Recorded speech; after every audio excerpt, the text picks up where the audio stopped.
திருமூலரின் திருவடிகளை வணங்கி இந்த வகுப்பை தொடங்குவோம். இன்னைக்கு நாம பார்க்க போறது 9வது தலைப்பு, சர்வ சிருஷ்டி. இதுக்கு முன்னாடி பிரளயம் பார்த்தோம். பிரளயத்துல நம்ம என்ன பார்த்தோம்? எல்லாமே ஒடுங்கிரும். ஒரு ஒரு நாள் இந்த பிரபஞ்சமே அழிந்து போற மாதிரி ஒரு ஊழிக்காலம் ஒடுங்கி விடும் அப்படின்னு பார்த்தோம். இப்ப அந்த யார்கிட்ட போய் எல்லாமே ஒடுங்குதோ அவங்க கிட்ட இருந்துதான் திரும்ப தோன்ற ஆரம்பிக்கும். அப்ப இப்ப அந்த பிரளயத்துக்கு அப்புறம் வர போறது எப்படி புதுசா எல்லாமே உருவாக போகுது அப்படிங்கறத தான் இந்த தலைப்புல சொல்றாரு. சர்வம் அப்படின்னா அனைத்தும். அப்ப அனைத்தையுமே அவர் எப்படி திரும்ப உருவாக்க போறாரு அப்படிங்கிறது தான் இந்த தலைப்பு. இப்ப நம்ம 380 பாடல்கள் வர பார்த்துட்டோம். பார்த்ததுக்கு அப்புறமாவுமே இன்னும் நமக்கு ஒரு தெளிவான புரிதலே வரல. எதை பத்தி சொல்ல போறாரு, எப்படி சொல்ல போறாரு, இன்னும் 3000 பாடல்கள் அப்ப எப்படியெல்லாம் இருக்கும் அப்படின்னு நமக்கு இன்னும் ஒரு தெளிவான புரிதல் வரல. காரணம் என்னன்னா, இப்ப நம்ம புதுசா ஒரு ஒரு கிரகம் வருது, அதை நம்ம ப்ரூவ் பண்ணணும், இல்ல கண்ணுக்கு தெரியாத ஒரு கிருமி புதுசா வருது, அதை பத்தி ஆராய்ச்சி பண்ணணும், அதை எப்படின்னு தெரிஞ்சுக்கணும் அப்படின்னா நம்ம என்ன பண்ணுவோம்னா, ஒரு ஒரு லேப் மாதிரி உருவாக்குவோம். அதுல நிறைய கருவிகள் பொருத்துவோம். ஒண்ணு தூரமா இருக்கிறத கிட்ட காமிக்கிற மாதிரி, இல்ல சின்னதா இருக்கிறத பெருசா காட்டுற மாதிரி நல்ல நிறைய கருவிகள் கண்டுபிடிச்சு அதுல இருந்து நாம ஒரு எவிடன்ஸ் கொடுத்து, இது இப்படி இருக்கு, இதுல இது இருக்கு அப்படின்னு நாம நிறைய விஷயங்கள் நிரூபிச்சு மற்றவங்களுக்கு நம்ம இதான் இப்படி இருக்கு அப்படின்னு சொல்லி ஒரு ஒரு தியரட்டிக்கலா பிராக்டிக்கலா நம்ம ப்ரூவ் பண்ணுவோம். ஆனா இப்ப நம்ம படிக்க போற விஷயம், இதுக்கு என்ன தேவை, யார் யாருக்கு ப்ரூவ் பண்ண போறா அப்படின்னா, நான் தான் ப்ரூவ் பண்ண போறேன். நான் யாருக்கு ப்ரூவ் பண்ண போறேன்? நான் எனக்கு தான் ப்ரூவ் பண்ண போறேன். இதுக்கு தேவைப்படுற கருவிகள் என்னன்னா, என்னுடைய உடல் தான் கருவி. இதுல கிடைக்க போற எவிடன்ஸ் என்ன, எதை வச்சு நிரூபிக்க போறோம்னா, என்னுடைய அனுபவம் வச்சுதான் நிரூபிக்க போறோம். யாருக்கு? எனக்கு தான் நிரூபிக்க போறோம். அப்ப இந்த அனுபவம் எப்படி இருக்குன்னு வெளியில சொல்ல முடியுமா அப்படின்னா, அது சொல்ல முடியாது. எல்லாருமே அவங்கவங்களா அனுபவிச்சு மட்டுமே தான் தெரிஞ்சுக்க முடியும். அப்படி தெரிஞ்சுக்கிட்டத யாராலையும் விவரிக்கவே முடியாது. அப்பேற்பட்ட ஒரு விஷயம் அப்படிங்கறனாலதான் நம்மளால இத இன்னும் தெளிவா புரிஞ்சுக்கவும் முடியல. திருமூலரால கூட அந்த 3000 பாடல்கள் தேவைப்படுது. அவர் என்ன உணர்ந்தாரு, அத நமக்கு பயன்படுற மாதிரி சொல்லணும்னா அவர் இவ்வளவு தூரம் விளக்கம் கொடுத்தாதான் நமக்கு அது கொஞ்சமாவது புரியும். அதனாலதான் நமக்கு 380 பாடல்கள் வந்துமே எதை பத்தி சொல்றாங்க, எப்படி சொல்றாங்கன்றது நமக்கு இன்னும் புரியல. அப்ப இந்த தலைப்புல ஆரம்பத்துல இருந்து வர்றாரு. எப்படி ஒரு பொருள் உருவாகுது அப்படிங்கிறத ஆரம்பத்துல இருந்து சொல்ல போறாரு. இப்ப நம்ம ஸ்டீஃபன்ஸோட தியரி படிச்சிருக்கோம், பிளாக் ஹோல் தியரி அப்படின்னு. அவர் என்ன ப்ரூவ் பண்ணாருன்னா, எல்லாமே ஒரு நாள் ஒரு கருப்பு புள்ளிக்குள்ள போய் ஒடுங்கி விடும். அதுக்கப்புறம் என்னைக்காவது ஒரு நாள் அந்த கருப்பு புள்ளியில இருந்தே எல்லாமே வெளியில வரும். அததான் அவர் பிளாக் ஹோல் அப்படின்னு சொன்னாரு. அதே விஷயத்தை தான் இது திருமூலரும் சொல்லியிருக்காரு. எல்லாமே ஒரு நாள் ஒரு விஷயத்துல போய் ஒடுங்கி விடும், திரும்ப அதுல இருந்தே எல்லாமே உருவாகி வரும் அப்படின்னு தான் சொல்றாரு. ஒவ்வொரு பாடலா பார்க்கலாம். இதுல மொத்தம் 30 பாடல்கள் இருக்கு. அதுல இன்னைக்கு நம்ம 6 பாடல்கள் மட்டும் பார்க்கலாம். இந்த 6 பாடல்கள்ல பஞ்சபூதம் வரைக்கும் எப்படி உருவாகுது அப்படிங்கிறத அவர் விளக்கம் கொடுத்திருக்காரு. பார்க்கலாம். 381வது பாடல்.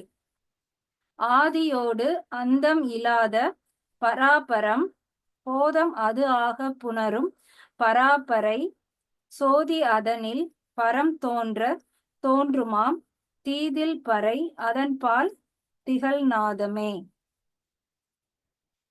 ஆதியோடு, ஆதினா இதுதான் முதல் முதல் வந்த பொருள். அப்ப இதுக்கு நம்ம என்ன பேருனாலும் கொடுத்துக்கலாம். இப்ப கிறிஸ்டியன்ஸ் எடுத்துக்கிட்டாங்கன்னா அவங்க பரலோகத்தில் இருக்கும் பிதாவே அப்படின்னு சொல்றாங்க.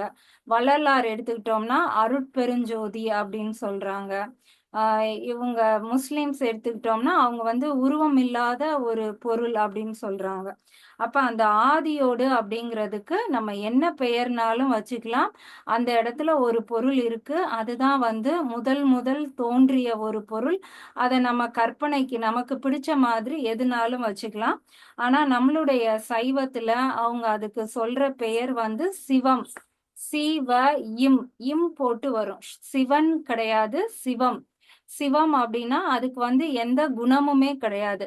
அதுக்கு நிறம் இருக்கா இல்ல, அதுக்கு வடிவம் இருக்கா இல்ல, அது ஆணா பெண்ணா அலித்தன்மையா எதுவுமே கிடையாது. எந்த குணமுமே இல்லாம நிர்குலன் அப்படின்னு எடுத்துக்கலாம். ஒண்ணுமே இல்லாத ஒருவன் ஆனா இருக்கும் அப்படிங்கிற ஒரு பொருள் தான் வந்து அந்த ஆதியான பொருள். அதுக்கு நம்ம கொடுத்த பெயர் வந்து சிவ இம் சிவம். அப்ப சிவம்னா அது ஆண் பெண் எதுலையுமே இல்லாம அது குணமற்ற ஒரு பொருள் தான் வந்து சிவம். அதுதான் அந்த ஆதி. ஆதியோடு அப்படின்னா முதல்ல தோன்றிய அந்த சிவம். அந்தமில்லாத, அந்தம்னா முடிவு.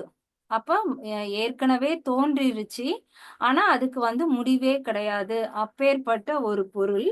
அதை என்ன சொல்றாங்கன்னா பராபரம் அப்படின்னு சொல்றாங்க. நம்ம பரம் அப்படின்னா என்ன சொல்வோம்? பரம்பரை. நமக்கு முன்னாடி ஒருத்தவங்க அப்படி இருக்கிறது பரம்பரை. பராபரம்னா அந்த பரத்துக்கெல்லாம் மேல இவங்களுக்குன்னு போய்கிட்டே இருக்கு அப்படின்னா மொத ஒருத்தர் இருப்பாங்க இல்லையா, அவங்கதான் பராபரம். அப்ப எல்லாருக்குமே பராபரம் யாருன்னா ஒருவன் தான், அவன்தான் வந்து சிவம். ஆதியோடு அந்தமில்லாத பராபரம் அப்படின்னு சிவத்தை சொல்றாங்க. போதம் அது ஆக புணரும் பராபரை.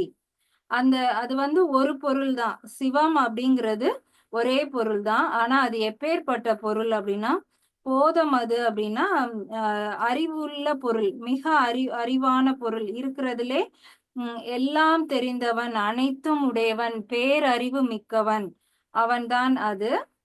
ஆக புணரும் பராபரை. அது வந்து ஒரே பொருள் சிவமா இருந்தாலும் அதுக்குள்ள பிரிக்க முடியாதபடி இரண்டு பொருள்கள் அதுக்கு உள்ள இருக்கு அப்படின்னு சொல்றாரு. சோதி அதனில் பரம் தோன்றுமாம். அந்த சிவம் பிரிக்க முடியாத சில பொருட்களை உடைய அந்த சிவம், அதுக்குள்ள என்ன இருக்கா, ஒரு ஜோதி இருக்கு. அப்போ ஒரு ஒளி வடிவமான ஒரு ஜோதி வந்து அதுக்குள்ள இருக்கு. அந்த ஜோதியில இருந்து பரம் தோன்ற, இந்த பராபரத்துக்குள்ள ஒரு ஜோதி, அதுல இருந்து பரம் தோன்றுமாம் தீதில் பறை. அந்த பரத்தோட சேர்ந்து பறையும் தோன்றும். அப்ப பரம் வந்து ஆண் அப்படின்னு எடுத்துக்கிட்டோம்னா பரம் வந்து பெண், பறை வந்து பெண். பரம்பரை சொல்றோம் இல்லையா, அப்ப அந்த பராபரத்துக்குள்ள பரம்பரை அப்படின்னு ரெண்டு தோன்றுது. சோதியில இருந்து பரமும் பறையும், தீதில் பறை அதன் பால் திகழ் நாதமே. அந்த பறை வந்து அந்த பறையில இருந்து நாதம் வருது. ஜோதியில இருந்து பரம் வருது, பரத்தோட சேர்ந்து பறை வருது, அந்த பறையில நாதமும் வருது. அப்ப அந்த பராபரம் அப்படின்னு சொல்லக்கூடிய சிவத்துக்குள்ள நாதம் விந்து ரெண்டு இருக்கு. ஜோதி தான் விந்து, நாதம் தான் அந்த ஒளியா இருக்கக்கூடியது. அததான் நாம பரம் பறை அப்படின்னு சொல்லிக்கிறோம். பரம் சிவன் அப்படின்னு எடுத்துக்கிட்டோம்னா பறை வந்து சக்தி. பார்த்தது சிவம், இப்ப பாக்குறது சிவன். அந்த சிவத்துக்குள்ள சிவன் அடக்கம். சிவம் அப்படின்னு சொல்ற வரைக்கும் அதுக்கு எந்த குணமுமே கிடையாது. அந்த சிவத்துக்கு ஒரு குணம் கொடுத்துட்டாங்க, அதுக்குள்ள ஒரு ஒளி இருக்கு, நாதம் இருக்கு அப்படின்னு கொடுத்துட்டாங்கன்னா அந்த சிவத்துக்கு ஏதோ சில குணங்கள் சொல்றாங்க. அப்ப குணம் வரும்போது அது சிவனா மாறிடுது. சிவத்துக்குள்ள சக்தி சிவன்னு ரெண்டு விஷயங்கள் இப்ப வருது அப்படின்னு சொல்லியிருக்காரு. அப்ப ஒரே பொருள், பிரிக்க முடியாத அந்த ஒரு பொருளுக்குள்ள இரண்டு விஷயங்கள், பரம்பரை அப்படின்னு இரண்டு விஷயங்கள் இருக்கு அப்படின்னு முதல் பாடல்ல சொல்றாரு. அந்த சிவம் தான் நம்மளால புரிஞ்சிக்க முடியாத ஒரு ஒரு மிக பெரிய பேரறிவுள்ள பொருள். அதை நாம இப்ப புரிஞ்சுக்கணும் அப்படிங்கிறதுக்காக அந்த சிவத்துல ஒண்ணுமே குணமற்ற சிவத்துல இருந்து ஒரு ஸ்டெப் கீழே இறங்கி அதுக்குள்ள ஒரு ஒளியும் இருந்தா எப்படி இருக்கும்? அது இரண்டும் சேர்ந்ததுதான் சிவன் சக்தி அப்படின்னு சொல்லியிருக்காரு. இப்பயும் நம்மளால புரிஞ்சுக்க முடியல. அது என்ன நாதம்? ஏன் நமக்கு கேட்கல? ஏன் அந்த ஜோதி நமக்கு தெரியல? அப்படின்னு இன்னமும் நமக்கு சந்தேகம் வருது. அப்ப நம்ம புரிஞ்சுக்கணும் அப்படின்னா, அவர் இன்னமும் நமக்காக கீழ இறங்கி வரணும். அப்ப அது அடுத்த நிலை, அடுத்த பாடல்ல பார்க்கலாம். 382வது பாடல். நாதத்தில் விந்துவும் நாத விந்துக்களில் தீதரகம் வந்த சிவம் சக்தி என்னவே பேதித்து ஞானம் கிரியை பிறந்தலால் வாதித்த இச்சையில் வந்து எழும் விந்துவே. இப்ப முதல் பாடல்ல அந்த குணமே இல்லாத சிவம் எதுக்காக அதுக்குள்ள இருக்கக்கூடிய அந்த பிரிக்க முடியாத ரெண்டு விஷயம் சிவனும் சக்தியும் வருது. சிவம் சிவனேன்னு இருக்க வேண்டியதானே, அவர் எதுக்கு சிவனையும் சக்தியையும் அவருக்குள்ள இருந்து உருவாக்குறாரு அப்படிங்கிறதுக்கான விளக்கம் வந்து இந்த பாடல். நாதத்தில் விந்துவும், நாதம் அப்படின்னா சத்தம், விந்துனா வெளிச்சம். ஒரு இடத்துல வந்து சத்தம் அதிகமாயிக்கிட்டே போகுது அப்படின்னா அதுல இருந்து அடுத்து வெளிச்சம் வந்துடும். ஒரு வேட்டு வெடிக்கிறோம் அப்படின்னா அதுல அந்த சத்தமும் வரும், அந்த வெளிச்சமும் வரும். ஒரு வெளிச்சம் அதிகமா இருக்கு, ஒரு டியூப்லைட் வந்து வெளிச்சம் அதிகமாயிட்டே போகுதுன்னா அடுத்த ஸ்டேஜ் அது வந்து வெடிச்சிரும். அப்ப அந்த சவுண்டும் லைட்டும் வந்து ஒரு ஒரு வித்தியாசமான ஒரு கலவை. இது இல்லாம அது இருக்காது, அது இல்லாம இது இருக்காது, அந்த மாதிரி இருக்கும். அப்படிதான் வந்து நாதமும் விந்துவும் இருக்கு.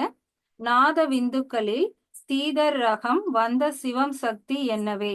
அந்த நாதம் விந்துல இருந்து வந்ததுதான் சிவமும் சக்தியும். அதனாலதான் நம்ம வந்து சக்தி இல்லாம சிவன் இல்லைன்னு சொல்லுவோம், சிவன் இல்லாம சக்தி இல்லைன்னு சொல்லுவோம். இந்த ரெண்டுமே எதுல இருக்குன்னா சிவத்துல இருந்துதான் அந்த சக்தியும் சிவமுமா நாதம் விந்துமா அது வந்து வருது. எனவே பேதித்து ஞானம் கிரியை பிறந்ததால், இப்ப எதனால அந்த சிவத்துக்கு வந்து தனக்குள்ள இருக்க நாதம்ங்கிறது என்னன்னா ஞானம். நமக்குள்ள எல்லாருக்குள்ளயும் ஒரு அறிவு இருக்கு இல்லையா, அந்த அறிவு தான் வந்து நாதமா வருது. கிரியை, நம்ம செய்யக்கூடிய செயல்கள், ஒவ்வொருத்தருடைய செயல்கள் தான் வந்து சக்தி விந்துவாவும் அந்த ஒளியாவும் இருக்கு. அப்ப அதே மாதிரிதான் அந்த சிவத்துக்குள்ள இருந்த ஞானமும் கிரியையும் தான் அவருடைய சிவனும் சக்தியுமா பரம்பரையா இந்த மாதிரி இரண்டு விஷயங்களா வந்து பிரியுது. எதுக்காக சிவம் ஞானம் கிரியை அப்படின்னு இரண்டு சக்திகளா பிரிகிறாரு அப்படின்னா, வாதித்த இச்சையில் வந்து எழும் விந்துவே. இச்சை அப்படின்னா ஆசை. அந்த சிவத்துக்கு வந்த சில ஆசைகளால தனக்குள்ள இருக்கக்கூடிய ஞானத்தையும் கிரியைகளையும் கொண்டு இந்த சக்தியையும் சிவத்தையும் வந்து படைக்கிறார், நாதத்தையும் விந்துவையும் கொடுக்கிறார். அப்ப அவருக்கு ஒரு ஒரு ஆசை தோன்றவே அவருடைய அறிவையும் செயலையும் அவர் பயன்படுத்த ஆரம்பிக்கிறார். அது என்ன ஆசை? அவருக்கு எதுக்கு, அந்த குணமே இல்லாத ஒருவனுக்கு எதுக்கு வந்து ஒரு ஆசை வருது? அது என்ன இச்சை அப்படிங்கறது அடுத்து கொடுத்திருக்காங்க.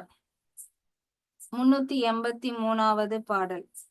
இல்லது இடம் இல்லது சக்தி இடம் தனில் உண்டாகி கல்வொளி போல கலந்து உள் இருந்திடும் வல்லது ஆக வழி செய்த அப்பொருள் சொல்லது சொல்லிடில் தூரதி தூரமே. இல்லது சக்தி, மொத இருந்த அந்த பராபரம் இருக்கு இல்லையா, அந்த பராபரத்துக்கிட்ட சக்தி எல்லாம் இல்ல. ஆனா அதுக்குள்ளதான் இருந்துச்சு, சக்தியின் தனியா அது வெளிப்பட்டு தோன்ற மாதிரி இல்ல. இல்லது சக்தி, அவர்கிட்ட சக்தி இல்ல. இடம் தனில் உண்டாக்கி, ஆனா தன்னுடைய இடது பக்கத்தை சக்திக்காக அவர் வந்து உருவாக்கி கொடுக்கிறார். இடம் தனில் உண்டாகி கல் ஒளி போல. கல் ஒளி அப்படின்னா இப்ப நம்ம வைரக்கல்லோ ஏதோ ஒரு கல்லை எடுத்து நல்லா நம்ம பட்டை தீட்டி வச்சோம்னா அந்த கல்லுல இருந்து ஒளி வந்துகிட்டே இருக்கும். அந்த ஒளி எவ்வளவு தூரம் வேணாலும் போகும். இந்த கல்லு வேற, அந்த ஒளி வேறதான். கல்லு இங்க இருக்கு, ஆனா ஒளி எவ்வளவு தூரம் வேணாலும் போகும். ஆனா இந்த கல்லு இல்லைன்னா அந்த ஒளி கிடையாது. கல் இங்கதான் இருக்கும், ஒளி வேற இடத்துல இருக்கும். ரெண்டும் வேற வேறையா நமக்கு தெரியும். ஆனா ரெண்டுமே ஒரே பொருள் தான். ஒரு பொருள்ல இருந்து தான் வந்தது அந்த கல்லும் ஒளியும். எப்படி இந்த கல்லையும் ஒளியையும் பிரிக்க முடியாது, ரெண்டும் இணைந்தே இருக்குமோ அது போல கல் ஒளி போல இந்த சக்தி அவருக்குள்ள இருந்ததுதான். ஆனா நமக்கு அதை தனியா பிரிச்சு பார்க்க தெரியாது. ரெண்டுமே ஒன்னோட ஒண்ணு கலந்து இருந்த அந்த சக்திய அவருடைய இடது பக்கம் அவர் கொடுத்திருக்காரு. அந்த கல்லும் ஒளியும் போல அந்த சிவமும் சக்தியும் இரண்டாக இருக்கிறார்கள். கலந்து உள் இருந்திடும். அந்த கல் ஒளி போல அந்த சிவத்துக்குள்ளேயே அந்த சக்தியும் கலந்து இருந்திடும்.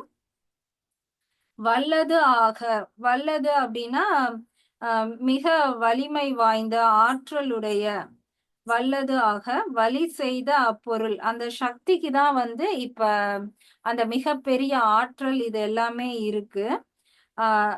அந்த சக்தி தான் அந்த மிகப்பெரிய ஆற்றலான பொருள். சொல்லது சொல்லிடில் தூரதி தூரமே. அந்த சக்தியோட ஆற்றல் மிக பெரியது. அத நம்ம எப்படின்னு சொல்றதுக்கு வார்த்தையே இல்ல. சொல்லது சொல்லிடில் தூரதி தூரமே.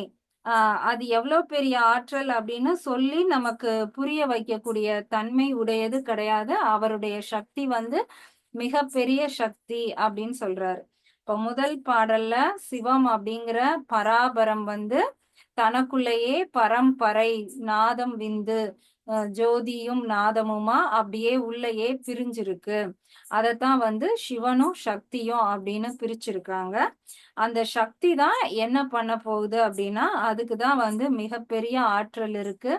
அதுதான் எல்லாமே பண்ண போகுது. அதோட ஆற்றல் எப்பேற்பட்டதுன்னு சொல்லி முடியாது. ஆனா அந்த சிவம் வேற சக்தி வேற கிடையாது. சிவத்திட்ட இருந்துதான் அந்த சக்தி தோன்றுச்சு. அந்த கல் ஒளி போல தன்னுடைய இடது பக்கத்துல அந்த சக்திய கொடுத்திருக்கார். அந்த சக்தி தான் அந்த சிவத்தினுடைய இச்சையினால் வந்த சக்தி. தன்னுடைய ஞானத்தையும் கிரியையையும் கொடுத்து அந்த சக்திய அவர் உருவாக்கி இருக்காரு. 384வது பாடல். தூரத்தில் சோதி தொடர்ந்து ஒரு சக்தியாய் ஆர்வத்து நாதம் அணைந்து ஒரு விந்துவாய் பார சதாசிவம் பார்முதல் ஐந்துக்கும் சார்வத்து சக்தி ஓர் சாத்துமான் ஆமே. இப்ப எதுக்காக அவருக்கு இந்த ஆசை வருது அப்படின்னா, நமக்கு புரிஞ்சுக்க முடியல இல்லையா? சிவன் ஒரு மிகப்பெரிய ஒரு பராபரத்துல இருந்தா நம்மளால புரிஞ்சுக்க முடியல.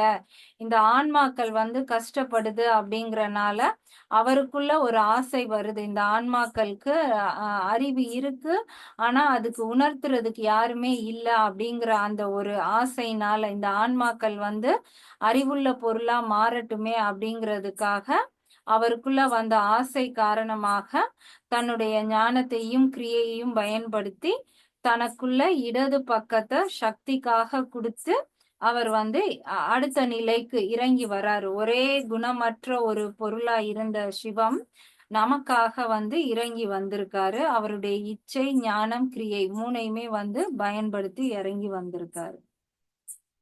இப்ப என்ன பண்றாருன்னு பார்க்கலாம்.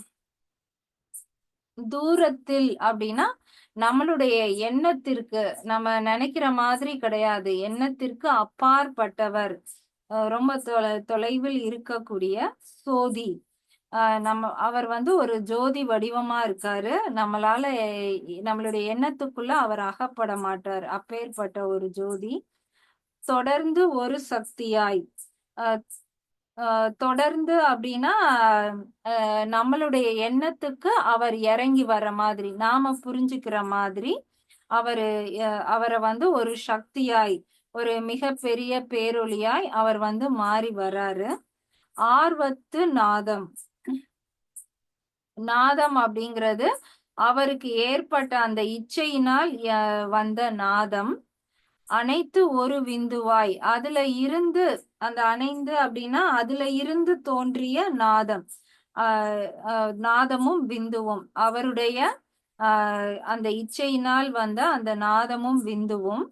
பார சதாசிவம், அந்த பார சதாசிவம் பார் முதல் ஐந்துக்கும். இந்த இந்த சிவனும் சக்தியும் சேர்ந்ததுனால அவங்களுக்கிட்ட இருந்து 5 விதமான குணங்கள் வந்து வருது. அதுதான் வந்து இந்த பார் முழுவதும் இருக்கக்கூடிய 5 விஷயங்களா வருது. அதுல ஒண்ணு சதாசிவம்.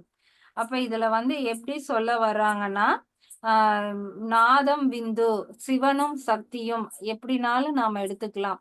ஒளி ஒளி அப்படின்னு எடுத்துக்கலாம். இந்த இரண்டும் சேர 5 குணங்கள் வந்து வருது. நம்ம இதுக்கு முன்னாடி பார்த்தோம் இல்லையா, 2 விஷயங்கள் சேரும்போது அதுல இருந்து 3 குணங்கள் வரும்னு. ஒரு எக்ஸாம்பிள் கூட பார்த்தோம். அரிசியும் இருக்கு, பருப்பும் இருக்கு. இந்த 2ஓட கலவைய வச்சு எத்தனை பொருள் செய்யலாம்னா 3 பொருள் செய்யலாம். அரிசி அதிகமா எடுத்துட்டு பருப்பை கம்மியா எடுக்கும்போது ஒரு குணம் வரும். அடுத்து அரிசியும் பருப்பும் 2ம் சமமான அளவு எடுக்கும்போது அது ஒரு குணம். அரிசிய அளவு கம்மியா எடுத்துட்டு பருப்பை கூட அதிகமா எடுத்தோம்னா அது ஒரு குணம் அப்படின்னு 3 குணங்கள் பார்த்தோம். அதே மாதிரிதான் சிவனும் சக்தியும் சேரும்போது இந்த 3 குணங்கள் வரும். இந்த 3 போக இன்னும் 2 என்னன்னா, அரிசி தனியா இருக்கிறது ஒரு குணம், பருப்பு தனியா இருக்கிறது ஒரு குணம். அரிசி பருப்பு சமமா இருக்கிறது ஒண்ணு, அரிசி கூட இருந்தா ஒண்ணு, பருப்பு 5 வந்துருது இல்லையா? அதே மாதிரிதான் சிவன் மட்டும் தனியா அப்படிங்கும்போது ஒரு குணம், சக்தி மட்டும் தனியா அப்படிங்கும்போது ஒரு குணம், சிவனும் சக்தியும் 2ம் வந்து சரி பங்கு சமமான அளவு இணையுது அப்படின்னா அது ஒரு குணம். 3 குணம் வந்துருச்சு. அப்புறம் சிவன் கூட சக்தி கம்மியா அப்படின்னா அது 4வது குணம். சக்தி அதிகமா சிவன் குறைவா இருக்கும்போது ஒரு குணம். ஆக மொத்தம் இந்த 5 குணங்கள், இந்த 2ல இருந்து 5 குணங்கள் வருது. அதாவது சிவனும் சக்தியும் அம்மாவும் அப்பாவும்னா அவங்களுடைய 5 புதல்வர்களா 5 விஷயங்கள் வருது. அதத்தான் வந்து நம்ம என்ன சொல்லுவோம்னா பிரம்மா படைத்தல் தொழில செய்யறாரு. அடுத்து திருமால் காத்தல் தொழில செய்யறாரு.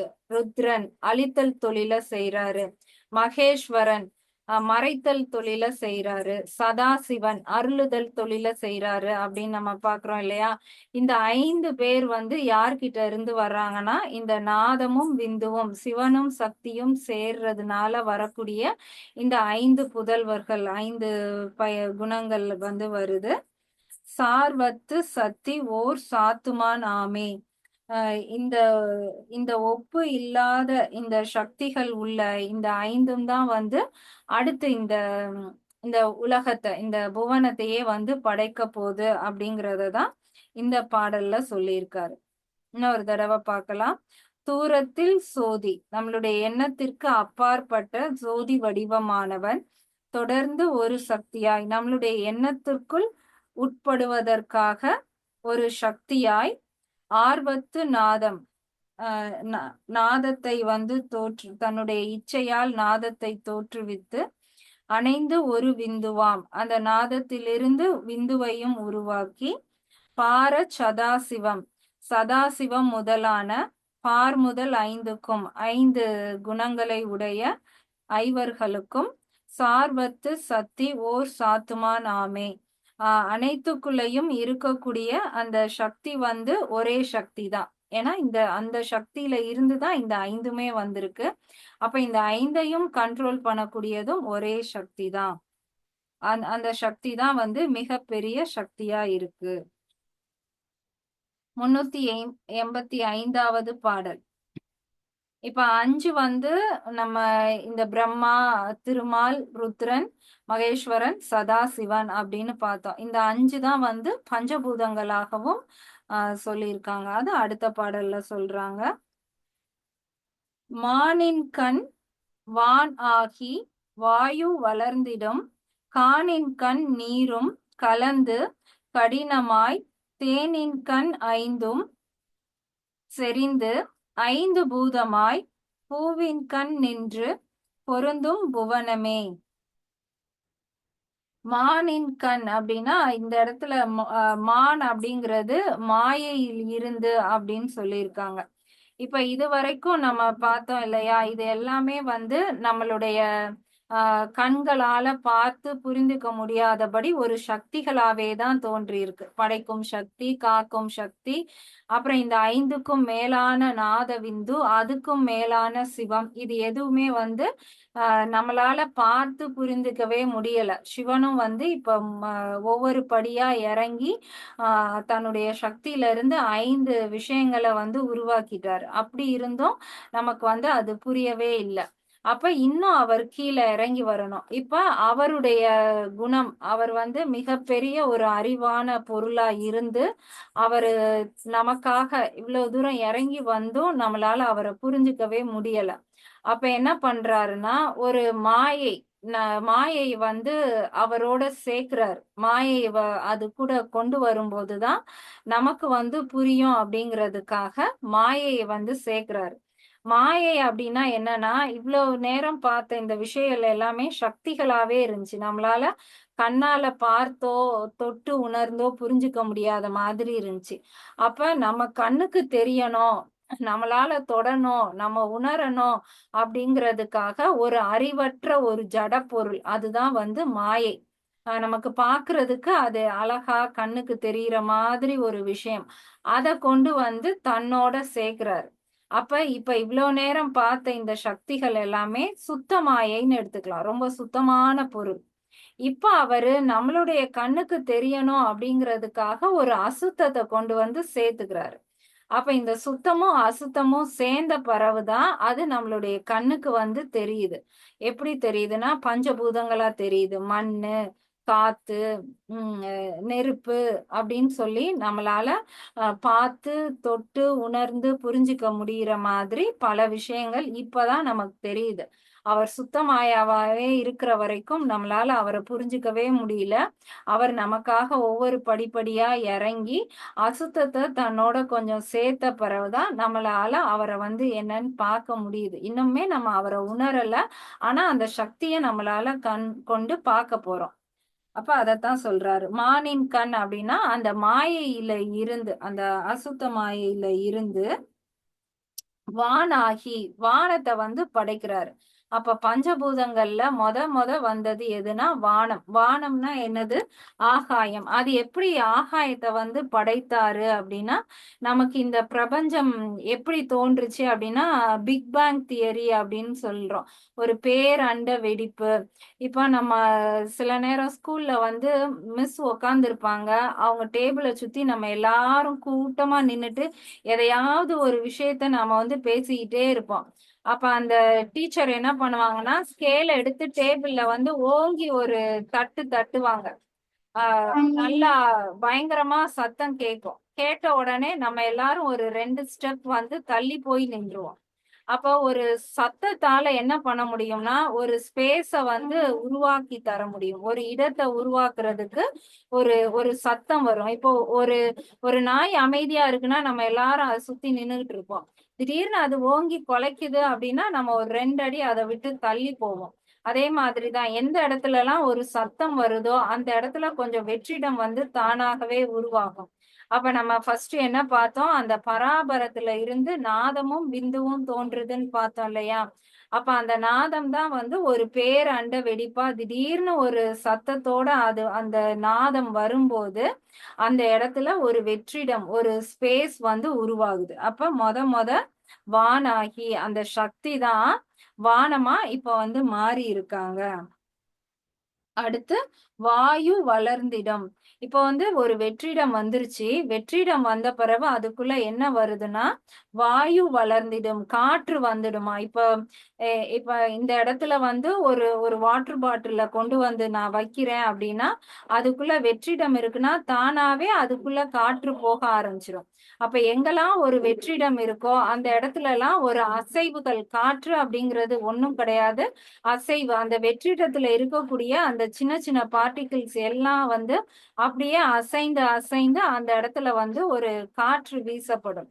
இப்போ நம்ம ஒரு ஸ்பீக்கர் பக்கத்துல ஒரு சின்ன பென்சில் வச்சிருக்கோம் அப்படின்னா, அந்த ஸ்பீக்கர்ல இருந்து சத்தம் வர அந்த பென்சில் வந்து அசைய ஆரம்பிக்கும். அப்ப அந்த சத்தம் வந்து ஒரு வெற்றிடத்தை ஏற்படுத்துது. அப்புறம் அந்த வெற்றிடத்துல ஒரு மூவ்மெண்ட், ஒரு காற்றை வந்து ஏற்படுத்துது. அந்த காற்று தான் போய் அந்த பென்சிலை வந்து தள்ள ஆரம்பிக்குது. அப்போ ஒரு வெற்றிடம் உருவாகுது. வெற்றிடத்துக்குள்ள அடுத்து காற்று உருவாகுது. கானின் கண். கானின் அப்படிங்கிறது இந்த இடத்துல நெருப்ப குறிக்கும். கான் அப்படின்னா தணல்ல தான் வந்து கான் அப்படின்னு சொல்றாங்க. எப்படி வந்து காற்றுல இருந்து அடுத்து நெருப்பு வந்திருக்கும் அப்படின்னா, காற்று அப்படிங்கிறது என்னன்னா சின்ன சின்ன துகள்கள் இருக்கிறது தான் காற்று.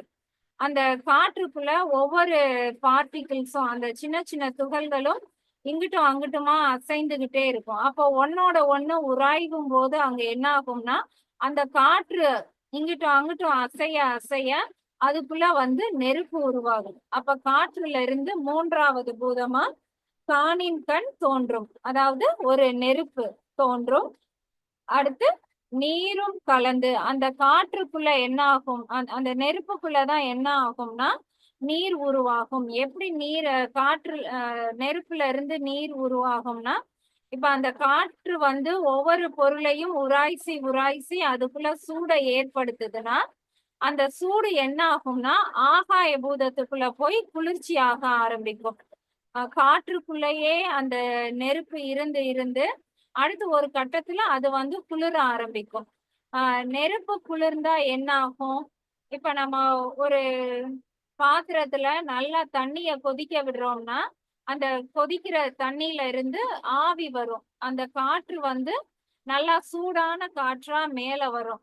அது ஒரு குறிப்பிட்ட தூரத்துக்கு போறப்ப நம்ம ஒரு கையவோ இல்ல ஒரு பிளேட்டையோ வச்சோம்னா, அந்த சூடான காற்று நம்ம உள்ளங்கையில இருக்கிற குளிர்ச்சியோட சேர்ந்து அது நீரா மாறி நம்மளுடைய கையில எல்லாம் நீர்த்துளி வந்து தெரியும். அப்ப இந்த மாதிரிதான் ஒரு நெருப்பு காற்றோட சேர்ந்து குளிர்விக்கப்படும் போது அது வந்து நீரா மாறும். அப்ப நான்காவது பஞ்சபூதமா நீர் வந்து தோன்றுது. நீரும் கலந்து கடினமாய் தேனின் கண். கடினமாய்னா அந்த நீர் வந்து இன்னும் நல்லா குளிர்ச்சி ஆகுது. ஆகாய பூதத்துல அந்த நீர் குளிர்விக்கப்படும் போது அது ஐஸ் கட்டி மாதிரி ஒரு கடினமா மாறுது. அப்ப கடைசியா நீர்ல இருந்து நிலம் வந்து தோன்றுது. கடினமாய் தேனின் கண் ஐந்தும் செறிந்து ஐந்து பூதமாய். இந்த மாதிரிதான் ஒவ்வொரு பூதத்துல இருந்து ஒன்னொன்னா தோன்றி அந்த ஐந்து பூதங்களும் செறிந்து ஐந்தும் ஐந்துக்குள்ளையும் இருக்கு. பூவின் கண் நின்று பொருந்தும் புவனமே. பூவின் கண் அப்படின்னா இந்த ஐந்தையும் எதுக்காக வந்து அவங்க பூவோட ஒப்பிடுறாங்க, ஏன் அத பூதம் அப்படின்னு சொல்றாங்க அப்படின்னா, பூதம்னா என்ன அர்த்தம்னா நம்ம இந்த படத்துல எல்லாம் பார்ப்போம் இல்லையா, அந்த பூதம் வந்து அப்படியே பெருசாயிக்கிட்டே போகும். ஒரு பூ எப்படி மொட்டா இருந்து அப்படியே பூக்குது அப்படின்னா அது வந்து விரியுதுன்னு அர்த்தம். அப்ப இந்த பஞ்சபூதங்களுக்கு வந்து அளவு கிடையாது. அது எப்பனாலும் தன்னை வந்து விரிச்சுக்கிட்டே போகும். அதனாலதான் அதுக்கு பேர் வந்து பூதம்.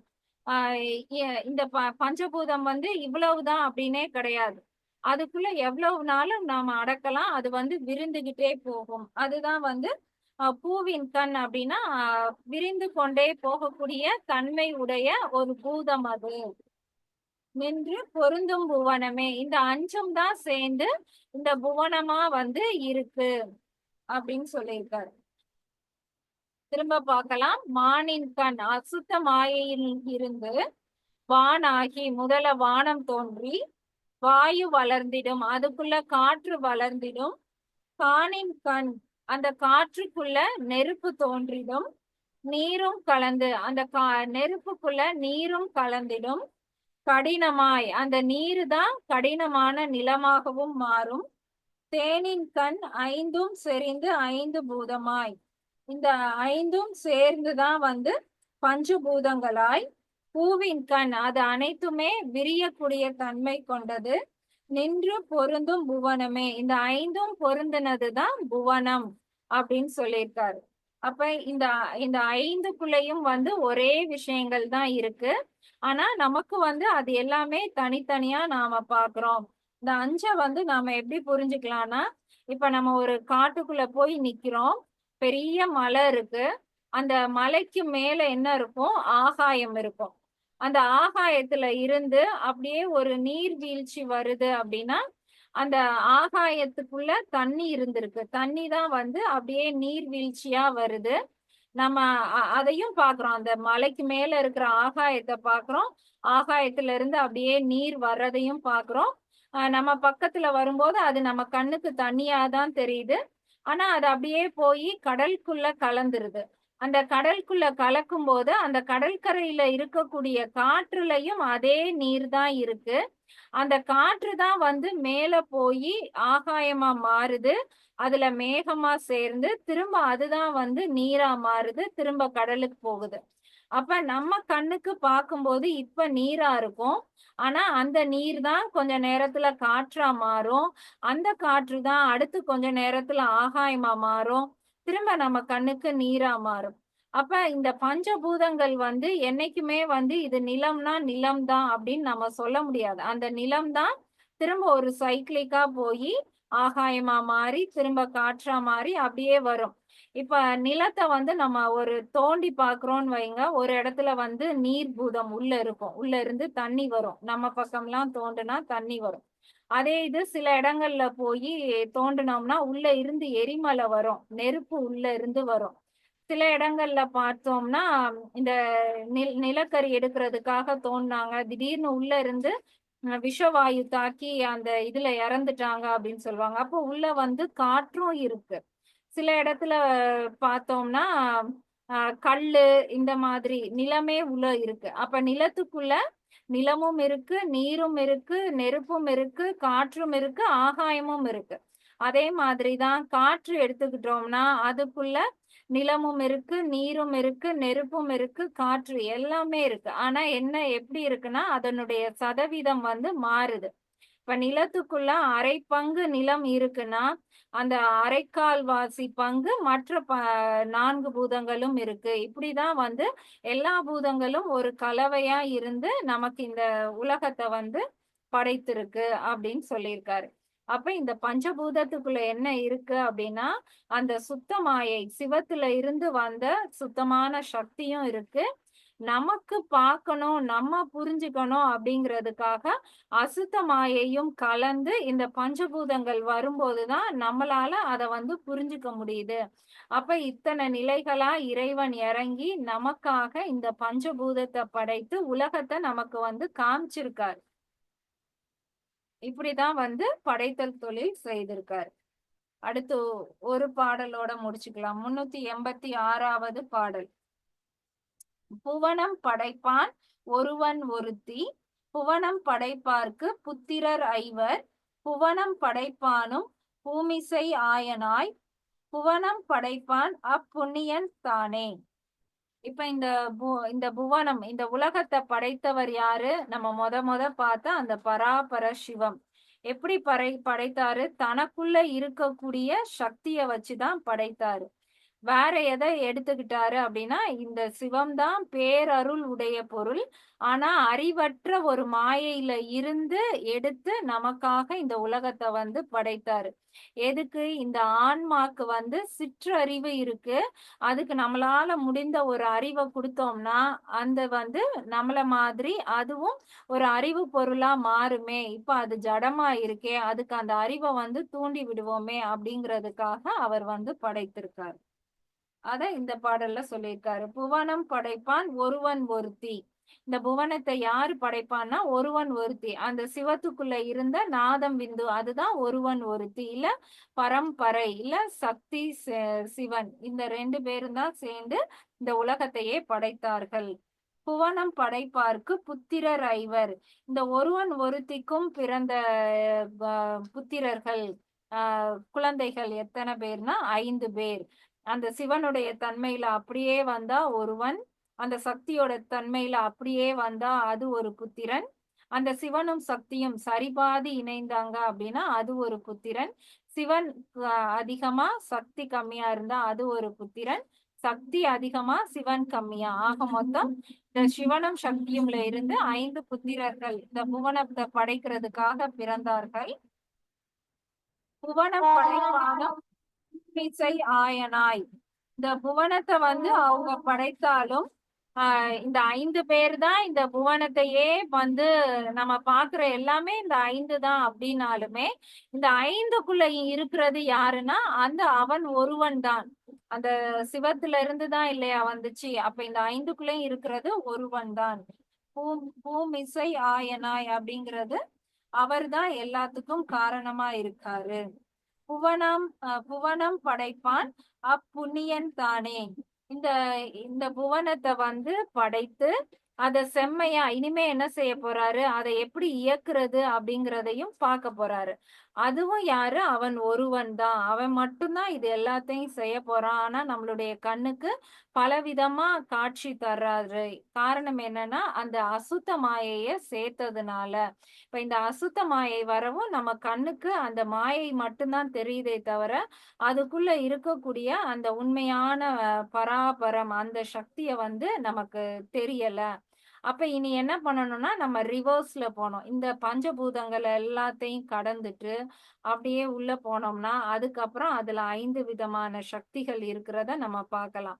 பிரம்மா, திருமால் இவங்க இருக்கிறத பார்க்கலாம். அதுக்கப்புறம் இவங்கள உருவாக்குன அந்த சிவனையும் சக்தியையும் பார்க்கலாம். அடுத்து இந்த சிவனும் சக்தியும் எப்படி கல்லும் ஒளியும் மாதிரி பிரிக்க முடியாம இருக்காங்களோ அதுக்கு மேல உள்ள அந்த மெய்ப்பொருளான பராபரத்தை நாம வந்து பார்க்கலாம். எப்படி ரிவர்ஸ்ல இருந்து அவர் எப்படி மேல இருந்து படைத்துட்டு வந்தாரோ நம்ம இப்படி கீழே இருந்து போனாதான் அவரை உணர முடியும். அதுக்காக தான் இத்தனை நிலைகளா வந்து கொண்டு வந்திருக்காரு. ஆக நம்ம வந்து இன்னைக்கு 6 பாடல்கள் பார்த்தோம்.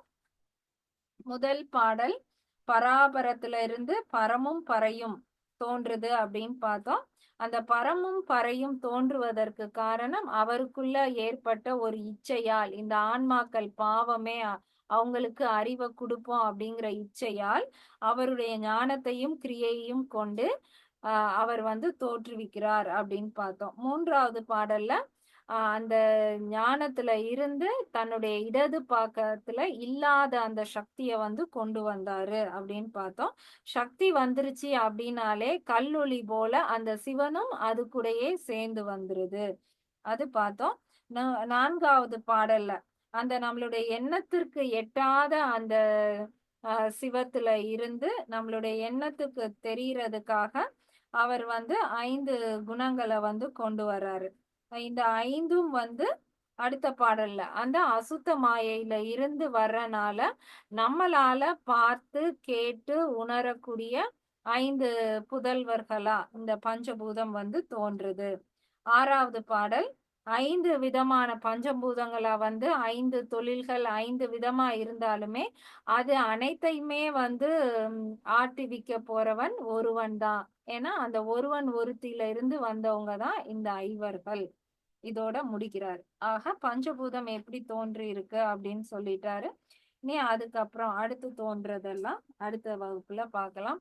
இதுல சந்தேகம் இருந்தா கேட்கலாம்.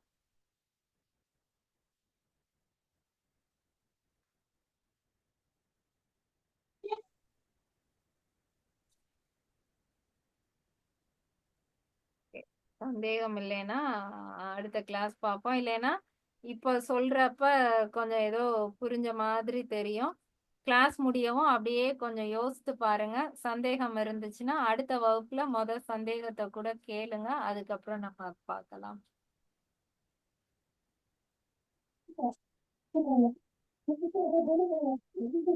இப்ப ஸ்டாப் பண்ணி